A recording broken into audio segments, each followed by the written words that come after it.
O capitalismo destrói o mundo e apenas o Estado pode parar isso. Será mesmo? Este é o Visão Libertária, sua fonte de informações descentralizadas e distribuídas. Um papo esquerdista que ouvimos muito é que os governos precisam regular o mercado para, desse modo, salvar o mundo de um desastre ecológico iminente. Se não for dessa forma, muitos alegam que os efeitos causados poderão destruir o planeta. A justificativa para tal desastre é o capitalismo na sua ânsia de lucro a todo custo. Sempre houve alarmismo sobre esse assunto. Antes, era a chuva ácida que iria tornar os campos improdutivos. Depois, o buraco na camada de ozônio que iria deixar a radiação do Sol entrar. Depois, o aquecimento global. E, por último, a mudança climática. Entretanto, esses ambientalistas nunca falam do que acontece quando você deixa o cuidado com o meio ambiente exclusivamente nas mãos do Estado. Um exemplo disso é a antiga União Soviética, que se achava onisciente e onipotente, responsável por um dos maiores desastres ambientais da história, a destruição do Mar de Aral. Sim, sabe aquela famosa frase do Milton Friedman? Se o governo federal administrasse o deserto do Saara, em 10 anos ia faltar areia. Infelizmente, tal frase se mostrou real e com consequências devastadoras. O Mar de Aral era localizado entre o Cazaquistão e o Uzbequistão, quando ambos os países integravam a União Soviética. Era o quarto maior lago de água salgada do mundo. Esse tipo de lago também é chamado de mar interior, com uma área de 68 mil km². Para se ter ideia de quão grande era o Mar de Aral, o estado do Rio de Janeiro tem cerca de 43 mil km². Devido ao seu tamanho, até mesmo navios frigoríficos capazes de armazenar 100 toneladas de peixe navegavam por aquelas águas. Representava cerca de 1/6 da indústria pesqueira de toda a União Soviética, que anualmente davam aproximadamente 25 mil toneladas de pescado, além de ter seu próprio ecossistema muito rico, com várias espécies de peixes como esturjões, carpas e bagres, totalizando cerca de 178 espécies marinhas. Além disso, era um local muito belo e usado por turistas, que eram em sua maioria burocratas e membros do Estado soviético. Contudo, o planejamento central soviético decidiu que isso não era o bastante, resolvendo tornar as terras em volta do mar em grandes plantações. Para tal ato, desviaram os rios que abasteciam o Aral de água, para que esta água fosse usada na irrigação desses campos onde haveriam plantações de algodão, arroz e grãos. Os rios desviados eram o Sirdaria e o Amudaria. A única água que ainda abastecia o lago era a da chuva, mas, obviamente, não foi suficiente. Logicamente, com o corte dos afluentes, o Mar de Aral começou a diminuir drasticamente. Os cientistas soviéticos sabiam disso, mas não se incomodavam, pois achavam que o lago era um erro da natureza. Realmente, a arrogância do cientificismo ligado ao Estado não tem limites. Vale lembrar que a ciência soviética também achava um erro a liberdade humana, e ainda foi dito por um oficial do Ministério da Água da Rússia que, abre aspas, o Mar de Aral precisa morrer como um soldado na guerra. Qualquer semelhança com os dias atuais não é mera coincidência. O desvio dos afluentes ainda foi feito de maneira errada, e na prática, 75% da água era desperdiçada, sendo absorvida pelo solo ou evaporando. Com cada vez menos água chegando ao mar, sua salinidade foi aumentando cada vez mais, chegando até os 36%, passando até mesmo os 33% do Mar Morto, que já é 10 vezes mais salgado que o oceano. Somando isso aos pesticidas que vinham das plantações, a volta do Aral se transformou de um ambiente rico em peixes em um ambiente estéril. Além disso, perdeu-se cerca de 80% do seu tamanho original, causando um desastre ambiental colossal, pois todo o sistema morreu junto com o lago. Como se isso não bastasse, os pesticidas altamente tóxicos que estavam no fundo do lago e que agora era terra seca, foram levados pelos ventos e causaram inúmeros problemas de saúde às populações que moravam nas margens do lago, resultando em uma alta elevação da mortalidade infantil no entorno da região.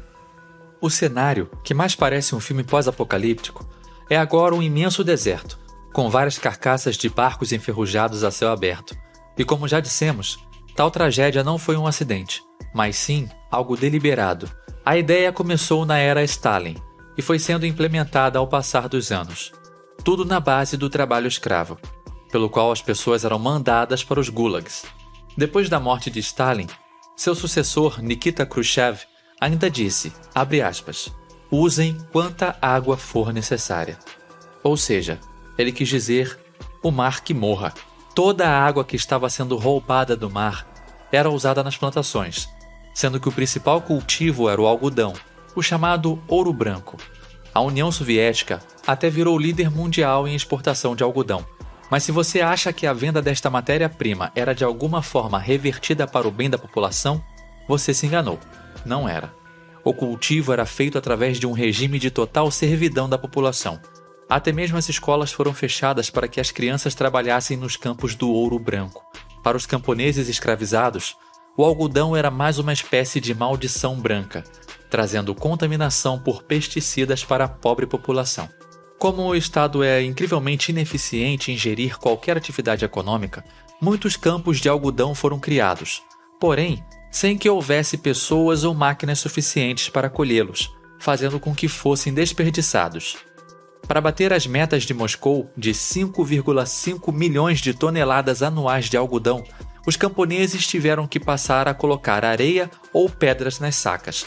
Pois é, o povo era escravizado para que burocratas vendessem algodão no mercado internacional e gastassem o dinheiro com caviar, vodka e todo tipo de armamento inimaginável, como por exemplo, o maior submarino já construído, o Classe Typhoon, tão grande que além de seus 20 mísseis nucleares R-39, cada um 125 vezes mais forte que a bomba de Hiroshima, ainda tinha uma piscina dentro.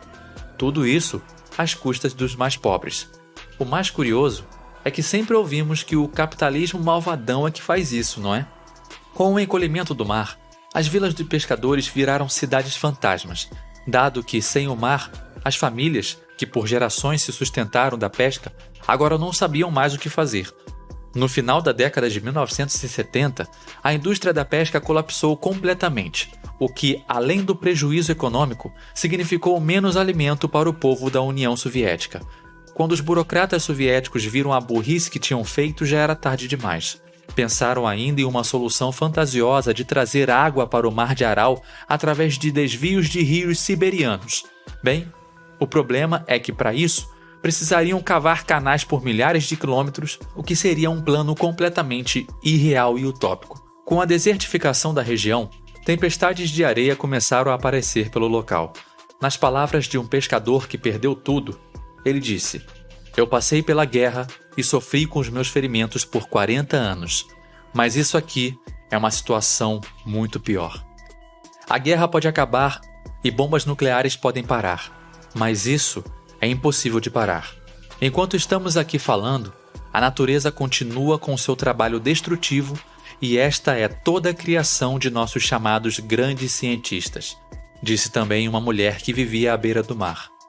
Outro lago completamente devastado pelo comunismo é o Karachay, localizado nos Montes Urais, onde os soviéticos decidiram que iriam despejar grandes quantidades de lixo nuclear. Tal despejo, além de tornar o local uma zona de morte, onde qualquer um que se aproximasse demais tinha sérios problemas e riscos à saúde, ainda fez com que o lago assoreasse e encolhesse. Logo, com parte do fundo exposto e secando, a poeira radioativa foi levada pelos ventos, tal qual o Aral, contaminando populações inteiras. Estima-se que cerca de 500 mil pessoas foram contaminadas por esta poeira. Portanto, fica claro que mesmo um Estado absoluto como a União Soviética era, não apenas é incapaz de proteger o meio ambiente e a natureza, como é o seu pior algoz. Vale lembrar que os dois exemplos acima citados, junto com o desastre de Chernobyl e o grande salto adiante feito por Mao Tse-tung, já contado em outro vídeo nosso, são a prova absoluta que o Estado é o maior destruidor da natureza que existe. Se você quer que a natureza seja preservada, então ninguém melhor que a iniciativa privada para assumir essa missão, seja para proteger o meio ambiente, para se tirar lucro do ecoturismo ou outras atividades econômicas.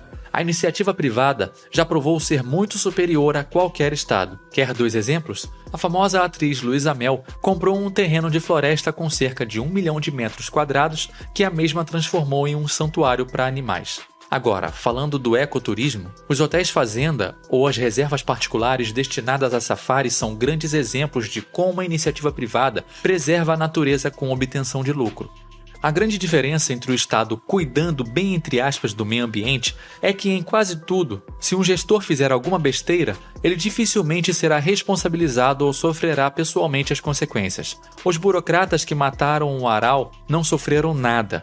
Já se você administrar mal sua reserva privada, vai pagar por isso, seja em prejuízo ou seja em perda de credibilidade. Portanto, existe um incentivo muito grande para se preservar o meio ambiente. Muitas empresas também usam a restauração ambiental como forma de publicidade, o que é extremamente benéfico para a natureza.